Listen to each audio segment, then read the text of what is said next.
Thank you, Guyen. Good afternoon, everyone. And please allow me first to extend my appreciation for this opportunity for us to present to PEMNA BCOP the recent PFM reforms in our country, the Philippines.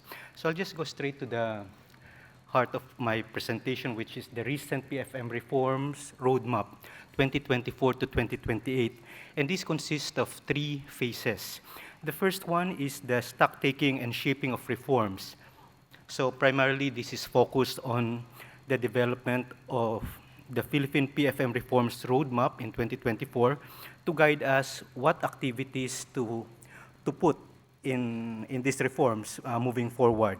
So the second phase is a more exciting one because we subjected ourselves to diagnostics being conducted by an external development partner to be able for us to see clearly our status when it comes to PFM reforms, because we've been doing this since 2009. So I think it's just proper to be able to see also the status of our PFM activities.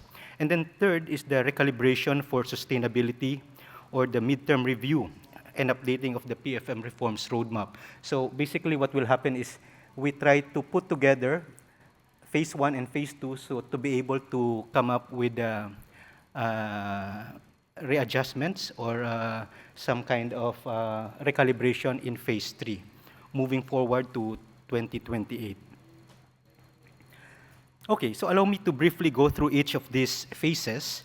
So for the first phase, which is the crafting of the PFM reforms roadmap 2024 to 2028, so it's developed by the PFM committee in partnership with our development partner, ADB, and the PFM reforms roadmap was approved in June of 2024, and we even submitted it to the President in September of 2024.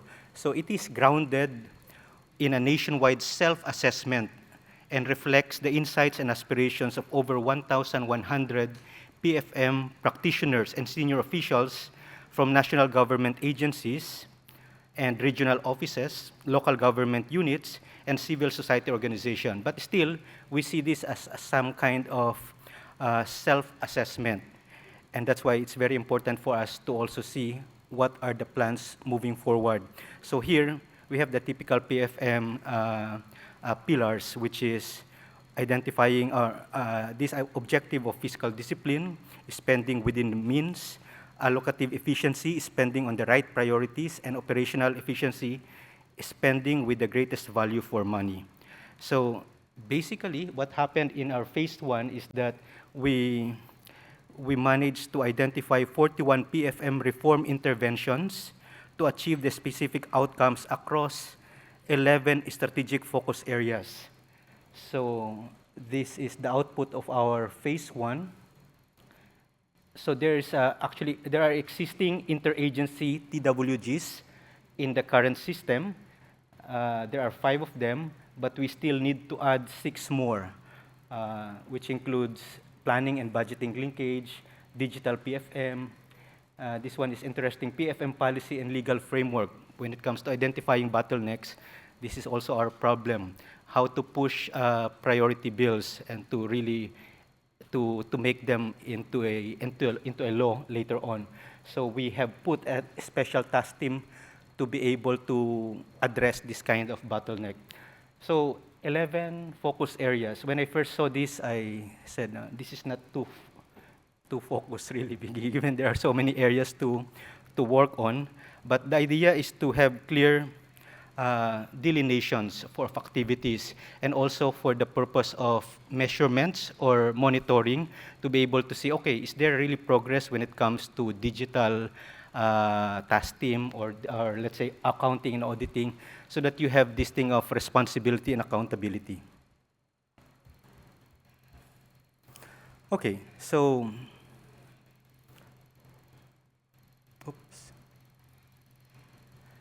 So for the phase 2 of our roadmap, so to be able for us to implement the 11 task teams, and at the same time, not only this thing of self-assessment, so we really need to get an outsider to tell us what to do and what's really wrong with our PFM. So we conducted this thing, or ADB conducted on us this thing of PFA assessments, or public expenditure financial accountability. And they even put some add-ons, no? So we have one for climate responsive PFM. They put also for the first time the child responsive PFM. There's also gender, and there's the disaster resilient and responsive PFM.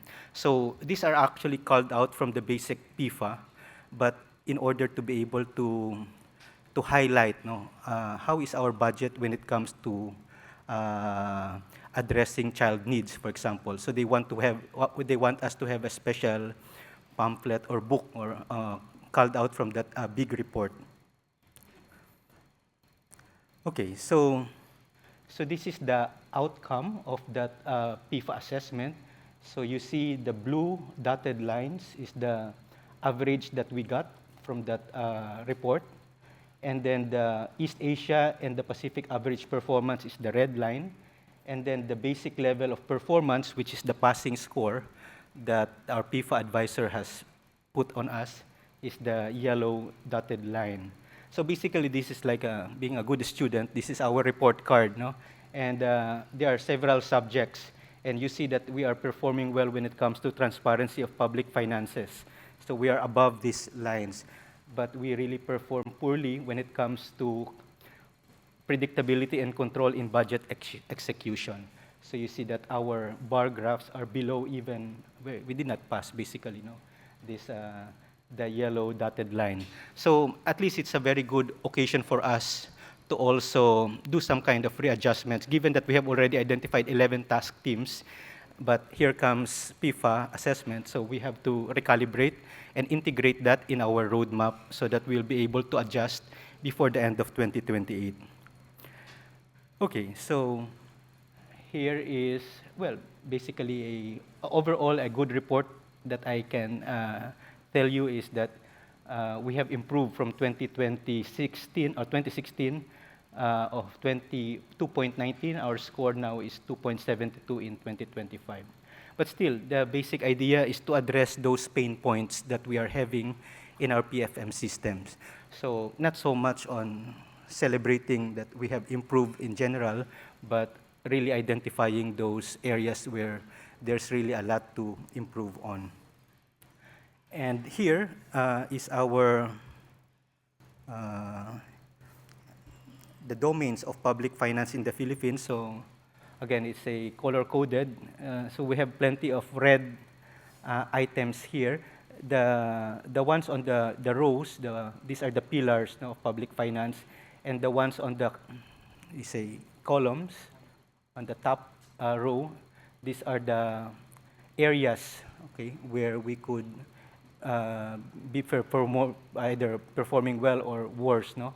The basic PFA, you have the climate PFA, disaster PFM, gender PFA, and child PFM. So at least for the second row, the transparency of public finances, all are in green.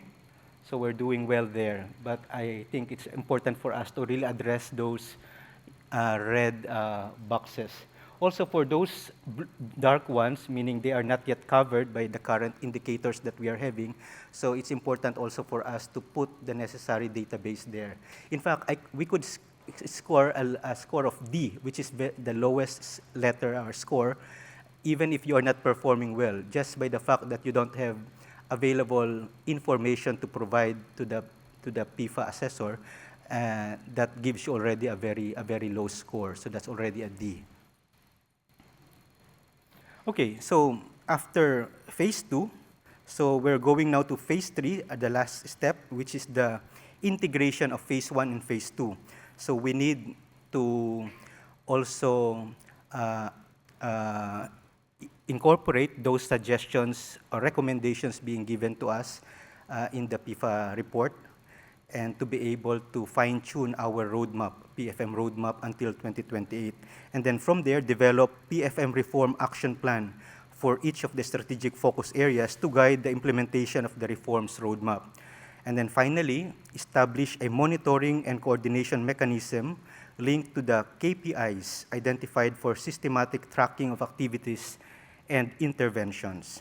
So this phase will ensure the critical gaps identified in the PIFA assessment and these are being translated into actionable steps or actionable reform interventions. We target to have the updated PFM roadmap approved by the first quarter of next year, 2026. So this is my last slide. Just before I end my presentation, let me share to you some key lessons we've learned to ensuring PFM reform, in ensuring that PFM reforms would really work in the end. No? So number one is reform should start with a clear diagnosis of the problem, supported by strong data and evidence that is linked to specific outcomes. And this ensures that reforms respond to the actual pain points, improves impact, and strengthens accountability. Second, reform should be driven by the government and co-created with stakeholders who do the actual PFM work so that solutions are grounded and practical. And then third, while good practices from other countries are important, reform should be tailored also to fit the country's political, fiscal, and institutional context so that once reforms are rolled out, it thrives rather than dies out. So ultimately, all this reform work to redound to removing bottlenecks that slow down economic activity, strengthening confidence and credibility of governments to domestic and foreign capitals, and more importantly, reducing resource leakage by improving service delivery, efficiency, and quality of public spending. So with the pressing fiscal, social, and technological pressures, not embarking to PFM reforms is no longer an option. So it's just a matter of identifying which ones to prioritize. So that's all. Thank you very much for listening.